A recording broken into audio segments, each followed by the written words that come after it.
Pilipinas. Magandang umaga, Pilipinas. Good evening in California. Welcome to my live podcast. The topic for today is 15 the most beautiful churches in the world. Mama San is not right now with me because nagpa-ultrasound si Mama San. So Mama San, I'm praying ang imong results sa imong ultrasound. Okay lang unta, Mama San, and don't worry about it. You will be fine, Mama San. So don't worry about your ultrasound. You will be fine.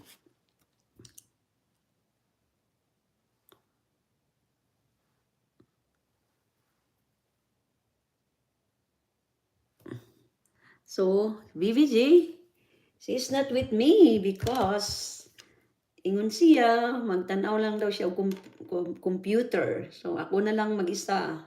Wala ko'y partner. Wala si BVG. Wala sad si Mama San. Mama San,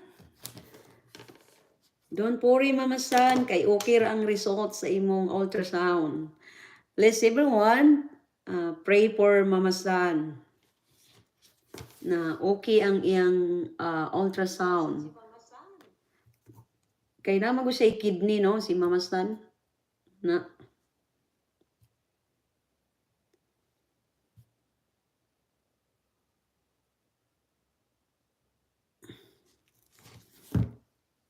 Good morning to Evelyn Antique. Oh, thank you for joining with me. Oh, hi, Delia. Oh, Delia, you know what?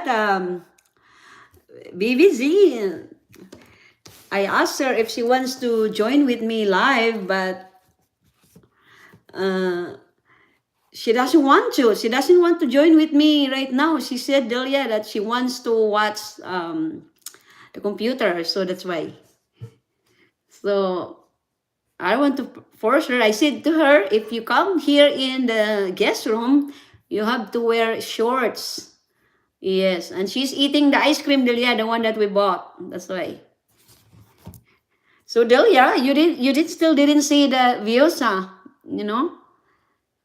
Hey, you know what? What happened, no? Me and Delia, we took a video today, and then we wanted to know if there is a view, if we can see how many views, but I think the Facebook changed now. Hi to Maritis Grino, good morning to you. So, Mama San, no, she cannot join with me right now. She cannot join with us because she went to an ultrasound. She mentioned, no, nga na I say kidney stone, same as ako before.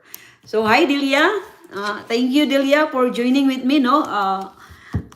The topic for today is regarding the 15 the most beautiful churches in the world. And number 15 is Chapel of the Holy Cross in Arizona, USA. So, Delia, I already saw Delia, are you still there? So, this chapel, no, I already saw this chapel in Arizona, located in Sedona. So Delia, I wish that one day, Delia, we're going to Sedona, and you know, Delia, they're in the mountain in Sedona. They have a different kinds. Did you see the color of the stone is color kind of like red, brown red, something like that. So Delia, I wish that one day we're going to Sedona, but you need to drive for us. So friends, Delia is with us right now, so that's why. So that was number 50, no? That's the church. Naa siya sa mountain. Yeah, so I need to speak English, no, because Delia is with us. Delia can't able to understand, so that's why. So yeah, Mama San, no? Yeah, she has a kidney stone. Same to, I already told Delia about it. Yeah. So I told her, drink a lot of water, a gallon of water, So that was, yeah, Delia, this one is really pretty. Church is in the mountain, Delia. So I hope one day, we can come and visit over there in Sedona. Yeah, Delia, but you have to drive for us. But we need to stay there in hotel, Delia. Number 14 is St. Veto's Cathedral, Prague, Czechia, in Prague, in Castle, located in, I think this one is located in Czech Republic.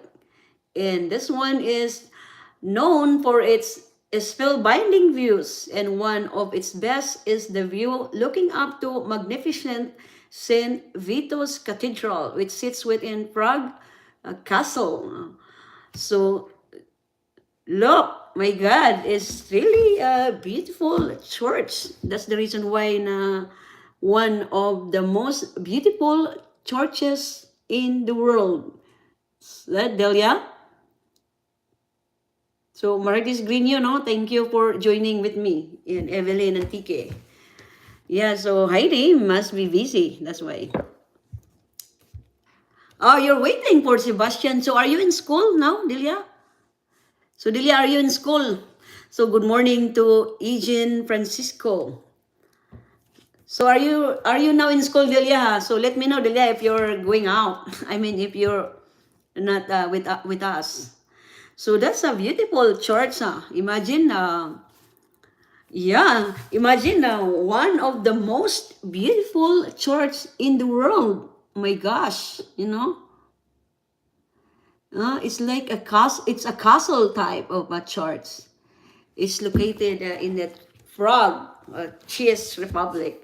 So that was number 14. So number 13 is, it's really hard to pronounce. Hallgrímskirkja Reykjavik, located in Iceland. For a church with a unique style, look no further than the Hallgrímskirkja of Reykjavik.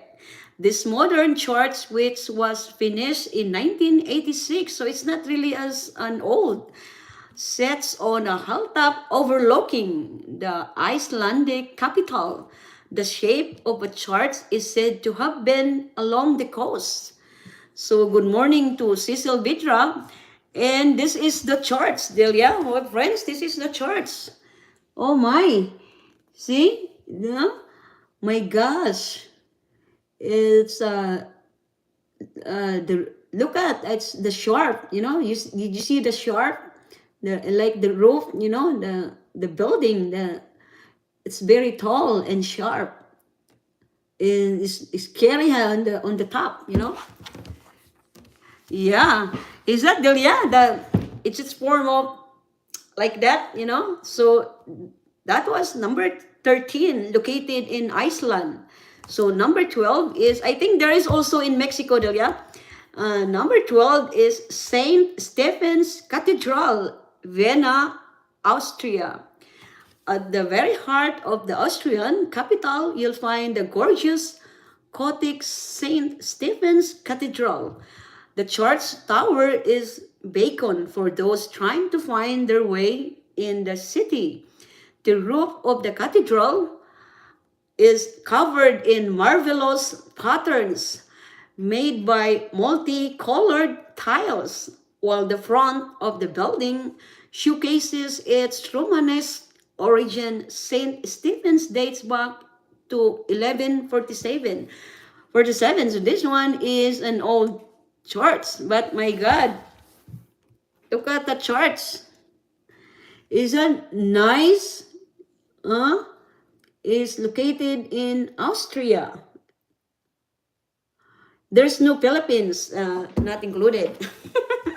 We don't have in the Philippines, we have a Manila Cathedral. That was the famous church in the Philippines. The church there's a lot of showbiz stars having that, their wedding held in that church, no? That's the famous one, the Manila Cathedral. But according to them, that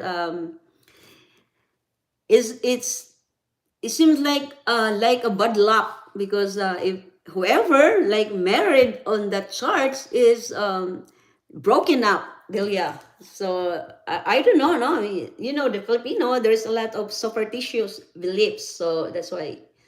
So maybe yes and maybe no. Yeah, that we call it Manila Cathedral, Delia. So number 11 is Hagia Sophia, Istanbul, located in Turkey.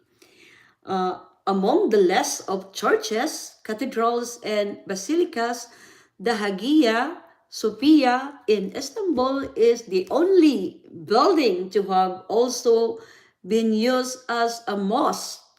In fact, the Hagia Sophia hasn't been an active church for well over 500 years, and yet much of its Christian elements still remains. So this is located in Istanbul. This very, very beautiful church. See that? Yeah, it's, my God, one of the most beautiful churches in the world. That was number 11, Hagia Sophia, located in Istanbul, Turkey. So bye, Delia. Thank you very much for joining with me a little bit. So Delia is leaving now because she's going to pick up her son, Sebastian. Thank you, Delia. And number 10, so everyone know, me and Delia today, we went to the store and we bought a bunch of Irish Spring and also chocolates. And I really miss Marquez Grino. Many days already, no? Wala siya naka-join. Yeah, no, mga nice kayo ang mga nice kayo ang mga churches tungod kay siguro kanang mga church, mga old na siya, pero one of the best or most beautiful churches in the world. So number 10 is Kölner Dome, Cologne, located in Germany. So this one is really beautiful. Did you know that the most popular tourist attraction in Germany isn't found in Berlin or Munich? Eva, no? Marites Grino, Eva is in Germany. I think she lives in Munich. But actually, in the city of Cologne. So the name of the city is Cologne, located in Germany. So the most popular landmark in the country is actually the striking Gothic behemoth. Not only is it an iconic symbol of Cologne and a World Heritage Site, but it's also the tallest cathedral in the world. Wow, so this is the tallest, pinakataas nga cathedral in the world, and the second tallest church in Europe. My God. Kani siya nga picture, no, only inside, wala gipakita sa outside. So only inside, pero my gosh. Oh. Nice kaayo nga church sa inside, no? I wonder kung how many capacity nga makasulod ani nga church, kay nice man kaayo. Pero kadumdum mo, no, pag magsimba gani, no, pag nakay kauban, magsigig tuking ba, dili na ka makakonsentrate sa paminaw sa pari, kay magsige ka chika-chika sa imong kaabay, di ba? Usay ka nang muana ka sa church, you feel sleepy, no? Na-notice ninyo, no, if you go to church and you attend the mass, and then suddenly, no, you feel sleepy or yawning, no? I wonder man kaha, no, kung naasa sa church, why man kaha nga katulgon ta? Naka-notice mo na? Pag katulgon ta, pag maminaw ta sa kanang sermon ba, sa pari, sa priest, it's really, we feel sleepy, And I noticed that because I also feel that,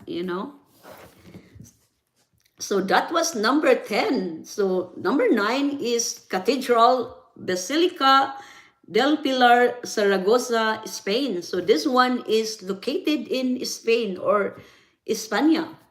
The cathedral, Basilica del Pilar in Saragossa, is said to possibly be the first church to be dedicated to Virgin Mary.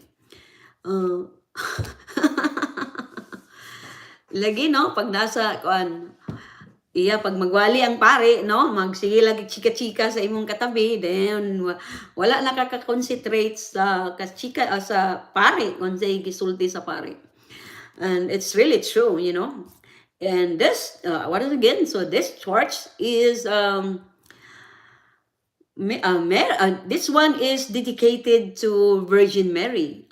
That's because, according to the legend, the Virgin Mary appeared to Saint James on this very spot and gave him a column of jasper and instructed him to build a church in her honor. Afterward, the chapels were built around the pillar, the churches, and finally the basilica seen today. So later, no, I will, if I'm done if after this, I will shoot to you what I got today, me and Delia. So while the stories about the basilica are fascinating, the cathedral is also an incredible sight. The exterior with 4 towers and fleeful tiled roof are designed in regional Mudihar style, while the immense halls inside are richly decorated in Baroque manner. So this is the Cathedral Basilica del Pilar located in Spain. My God, the church is look like a castle. So para siyang castle nga church. Na ako'y friend no nga naa sa Spain, naminyo siya og taga Spain. Siya'y gatudlo nako nga mag-post ko, magbutang ko sa akong profile sa filipinaheart.com way back in 2007. I think 2007. I was in is this 2007 or 2006? I was in Camiguin Island, no. My friend told me that I will post my like a biodata, no, akong profile sa filipinaheart.com. So when I started, no, nga gipost na ako akong profile sa filipinaheart.com, dagan kay ko ka-chat adto nga time. And usually, no, pag ang ka-chat nimo nga mag-call sa imo meaning very interested ang kato imong ka-chat. So dito nako na-meet ang akong husband sa filipinaheart.com. I'm not murag na pa na siya karon pero gi-change na og name. Pilipina gyapon pero na is something gi-change nila. So dito sa nako na-meet ang katong unang ka-chat nako nga ni adto sa Philippines nga nagkita mi sa Philippines. I met him in I think in Cagayan de Oro, no, gitabo na ko siya. Then kaso lang he is from New Zealand. Kaso lang he doesn't want to marry me. He said that he wants to like living together. I said no, I don't want to live together. I don't want that we live together. You have to marry me, you know, right? No? So wala ko nagkuan. I said no, I don't want to live together. We live together. I want that you will marry me because that's my dream, you know, to have children, to have a husband. So and also, gihatod na ko siya sa Cagayan de Oro. Gitagaan lang ko niya og 500 pesos. Pagkita na mo dito sa Cagayan, no? Pero at least wala gi ko nagpakuan niya, no? There's no make love, no. Because I promised myself that I will only make love to someone, to a man who, what do you call that? Marry me, or who offer me marriage. So there's no happening between me and that person, and that man. Because I promised myself, I will only do that to the man who offer me marriage. So that's what will happen. So and then gitagaan na ko niya og 500. So I was thinking myself that what if I lost the 500? So I don't have money to going home to Kamikin.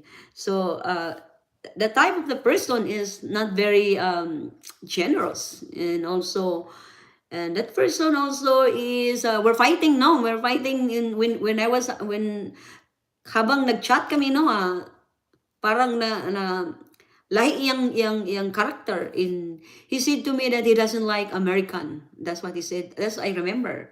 And then after that, when I met that person, I stopped chatting, and then nag-rest ko for 3 months, I think. So I rest for 3 months, wala ko gat chat, and then when I went to Cagayan de Oro, I started chatting again, no, sa house nila ni Heidi. Then that's the time that my husband Bill sent me his profile, and then I replied back, and then we chat each other on the spot, and that's it. And then he's told me that he's going to the Philippines for 2 weeks, since nga nag-chat me, or 3 weeks, I think, since nga nag-chat me. So Bill went to the Philippines, but he's always calling me while he's still in America and I was in the Philippines.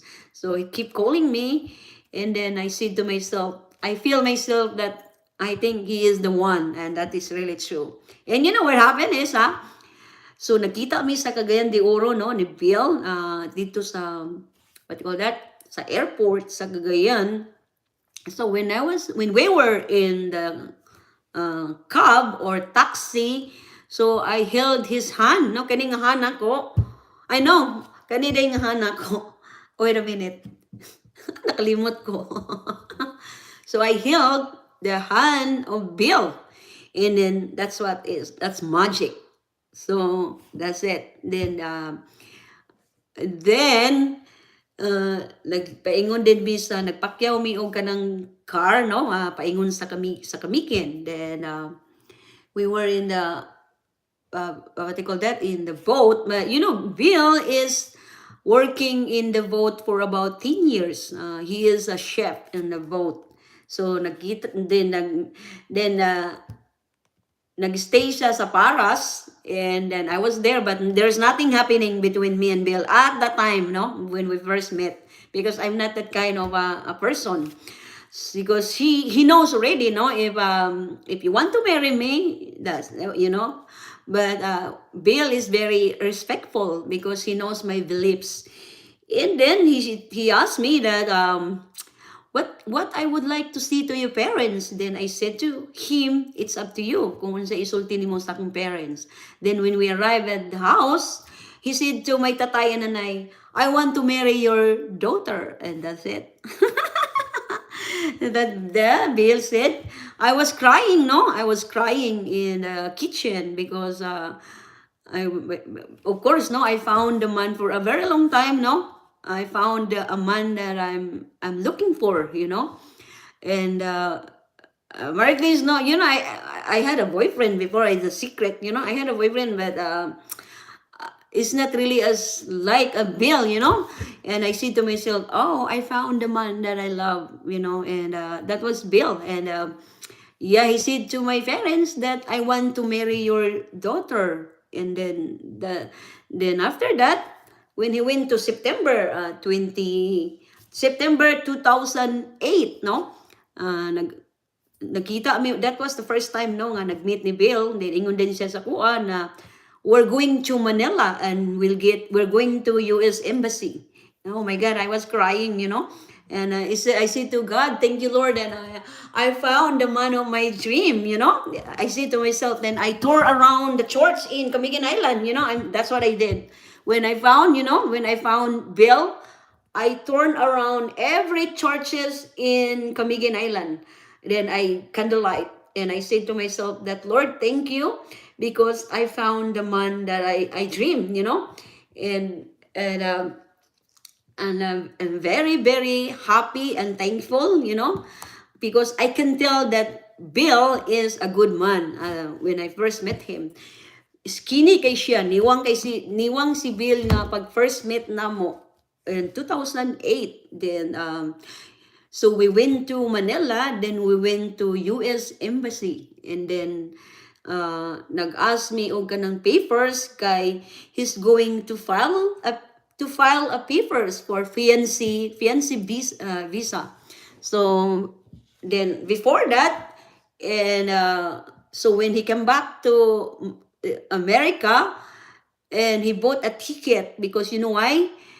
We went to Thailand, and that was the first time I traveled outside Philippines. So we went to Thailand for how many? I really don't know for how many. I think for about 7 days. I think we were in 7 days we were in Thailand. And my God, I tell you, that's the reason why that I cannot find a man like Bill. He is the only one. He's my one true love. Yeah, because imagine I am waiting for a very long time, for very long years. And I found Bill, and the man that I'm looking for, the man that I always dreaming, like a shining armor, and he's very kind and generous. But the problem is, God, took him away from me. Yeah, that's so sad, huh? Right?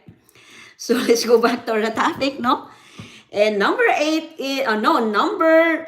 yeah, is Stephen's Basilica, Budapest in Hungary. This church Budapest is full of grand landmarks, and one of the most impressive is Saint Stephen's Basilica in the center of the city. This basilica has strong ties to Hungary's culture and history, as it's home to the hand of Saint Stephen's, the patron saint of Hungary. Oh, thank you to Marcus Grigno. Yeah, that's my story, stories of Bill from the past.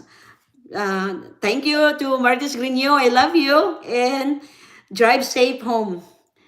And this is Stephen's Basilica, Budapest, Hungary. Oh my gosh, look at the chart. Is that nice? Nice kaayo, no? Nga charts. Mura siya castle. So mo to akong story nga, no? Yeah, but before that, no, I have a pen pal before Bill, for a very long time, for about 4 years. So number 7 is Duomo di Milano, Milan, Italy. I think you know this charts kay naani siya sa movie, Oh, good morning to Lizel Pabuala. No, wala ka nakadungog sa akong story, my friend. Sa akong story regarding from the past, Yeah, thank you. Thank you to Marcus Grigno. So this one, katong movie nila ni Claudine nga Milan, na mo ni siya nga charts na adito included in the movie. So Italy is home to countless major churches and cathedrals, but Duomo in Milan is the largest church in the country. I always dream to go to Italy. Maybe one day, since that I'm American citizen now, I can go anywhere because I have a American passport. Oh yeah, my friend, you have to listen my story, my friend. So also known as the Milan Cathedral, the Duomo is a gigantic Gothic masterpiece that took nearly 6 centuries to complete. So my God, my friend, this is the Duomo di Milano, Milan, Italy. So moni ang charts nga number 7, one of the most beautiful churches in the world. My gosh, take a look.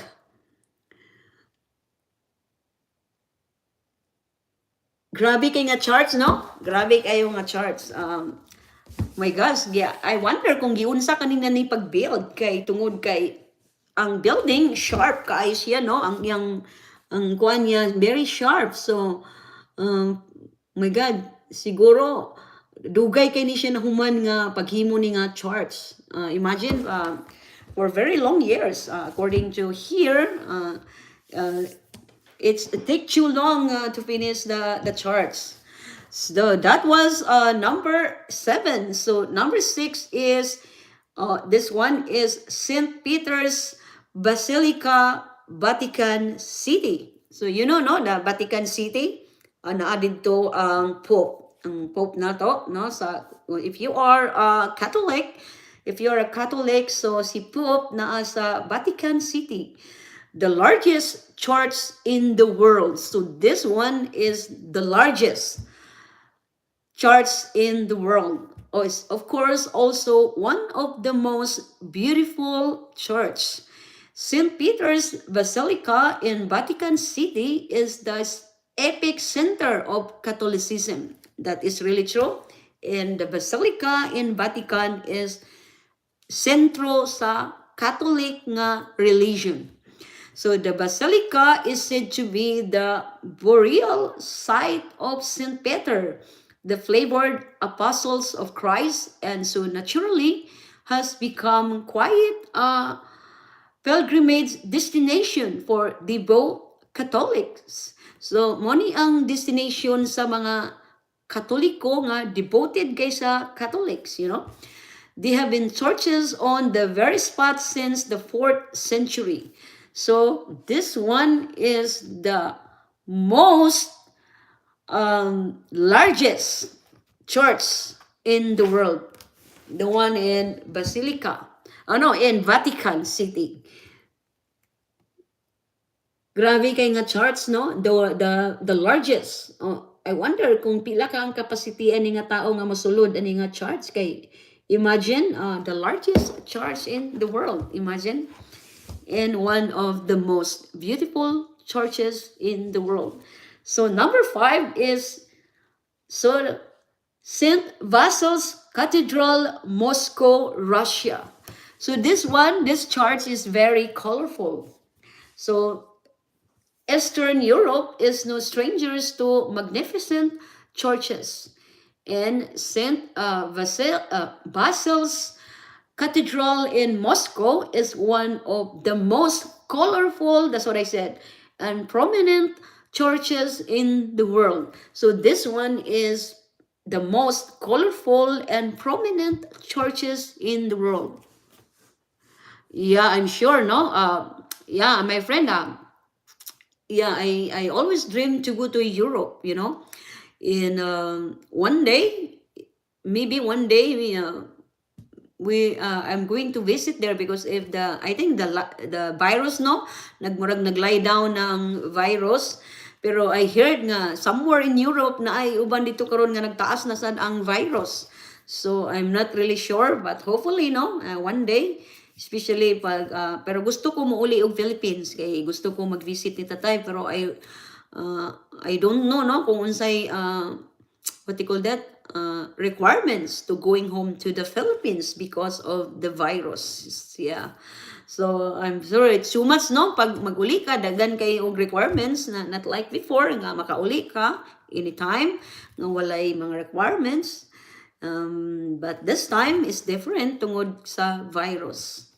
So this church is, the cathedral is no longer active. So this, wala na ni siya nga active nga church. So sayang, no, wala na siya na active nga church kay nice kayo. Is the most colorful church in the world. My gosh. Take a look. Murag naa dito sa India, but this one is located in Russia, Moscow. So I wonder kung naunsa na ni siya karon, especially, no, nga naay war sa Russia. Grabe, no, ang war sa Russia. Everybody, no, in the world nga napiktuhan ta sa war sa Russia against Ukraine, you know. Taas kayo everything, no, nga nagtaas ang mga pamaliton karon, especially the gasoline. So number 4 is St. John's Cathedral, Valletta, Malta. St. John showcased the importance of Christianity to the country of Malta. I think usually nga mga churches nga very big churches, no? If you notice, mostly the Catholic Church.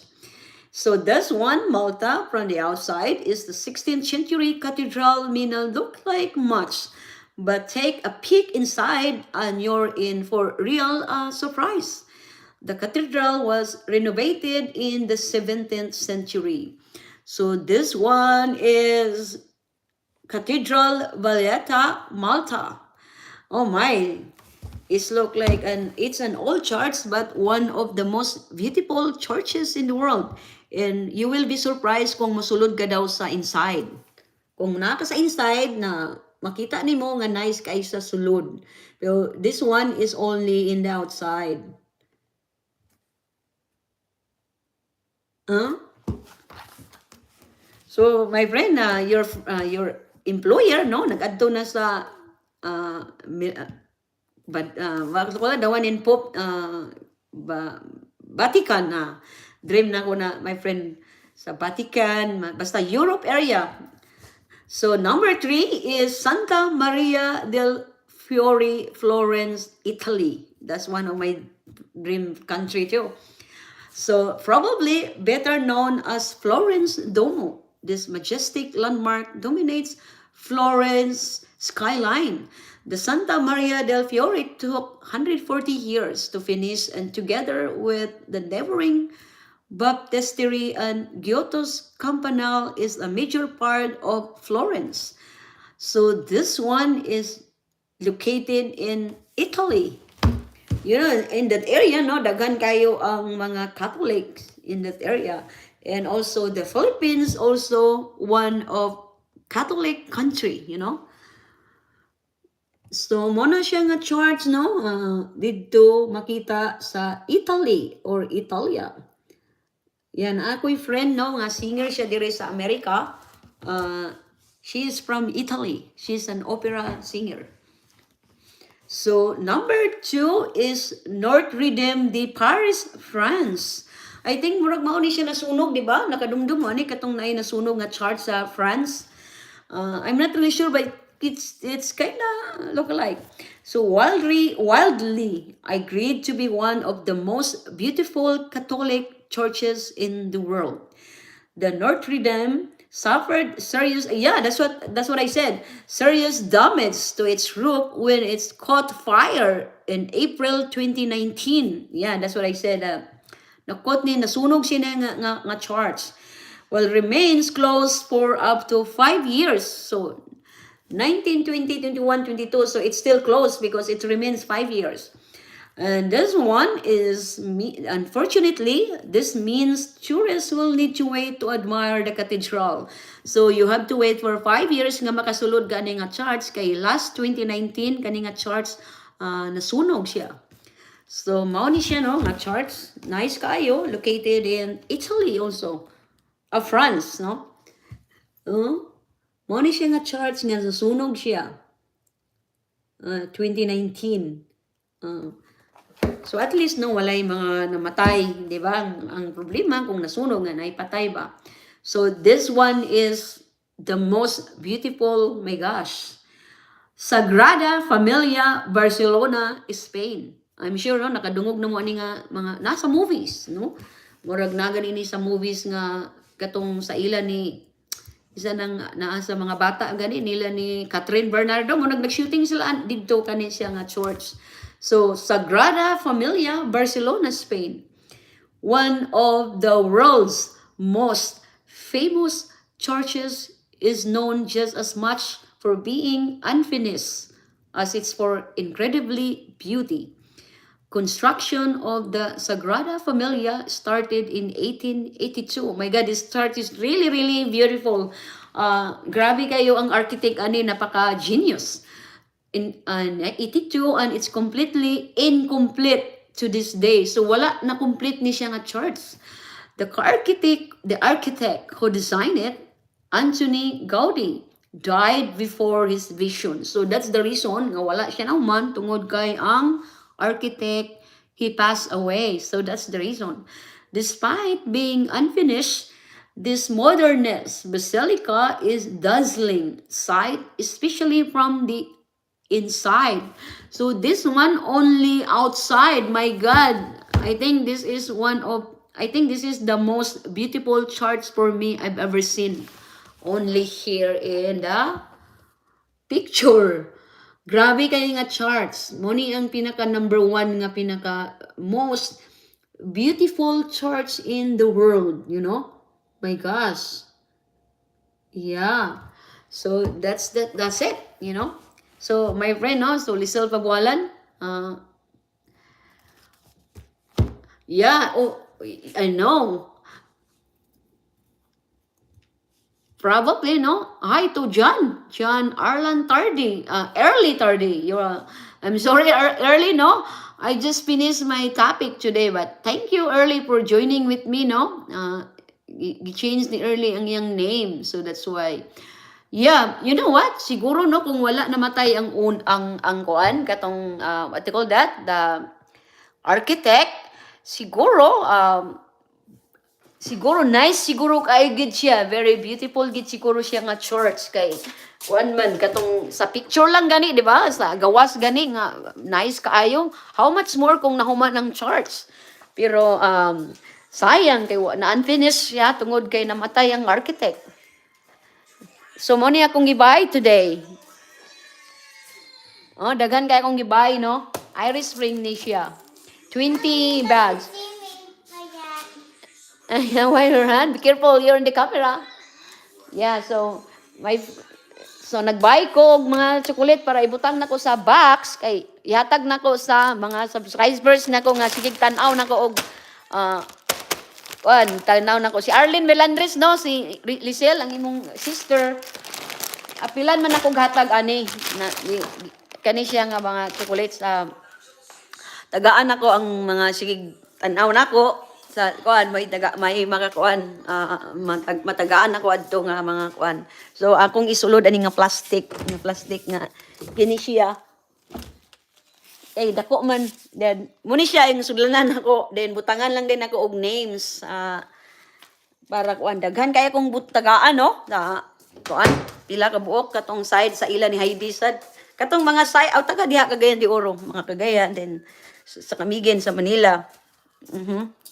So at least no pag kay Lisel nice man sad kayong kuan kanang gift nako sa iya. So my friend, I hope you like my gift, no, last time nga akong gipadala sa imo.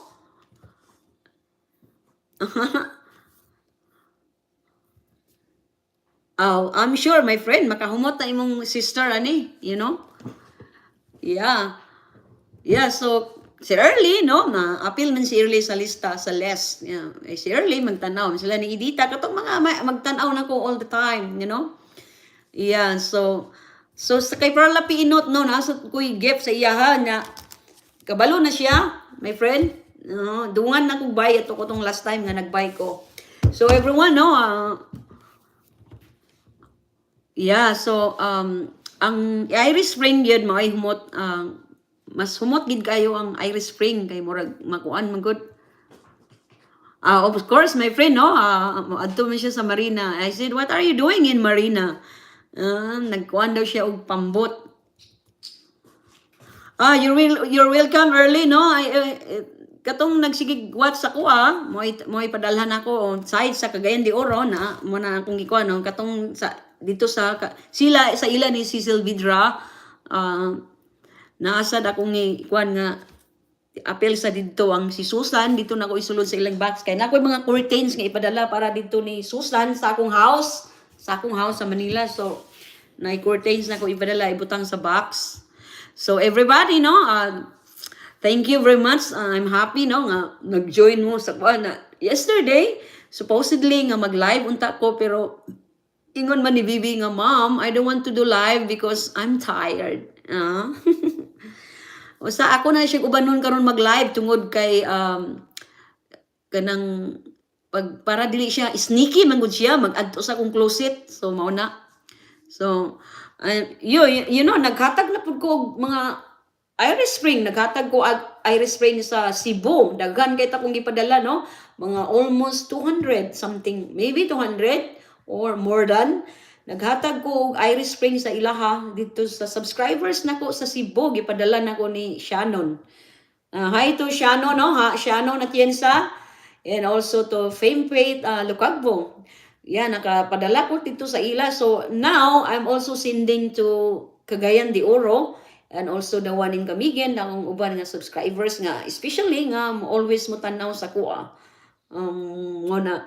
So everybody, no, thank you very much for joining with me, and I hope to see you next time. And thank you very much, and I love you all. See you again tomorrow. Bye. Bye, everybody.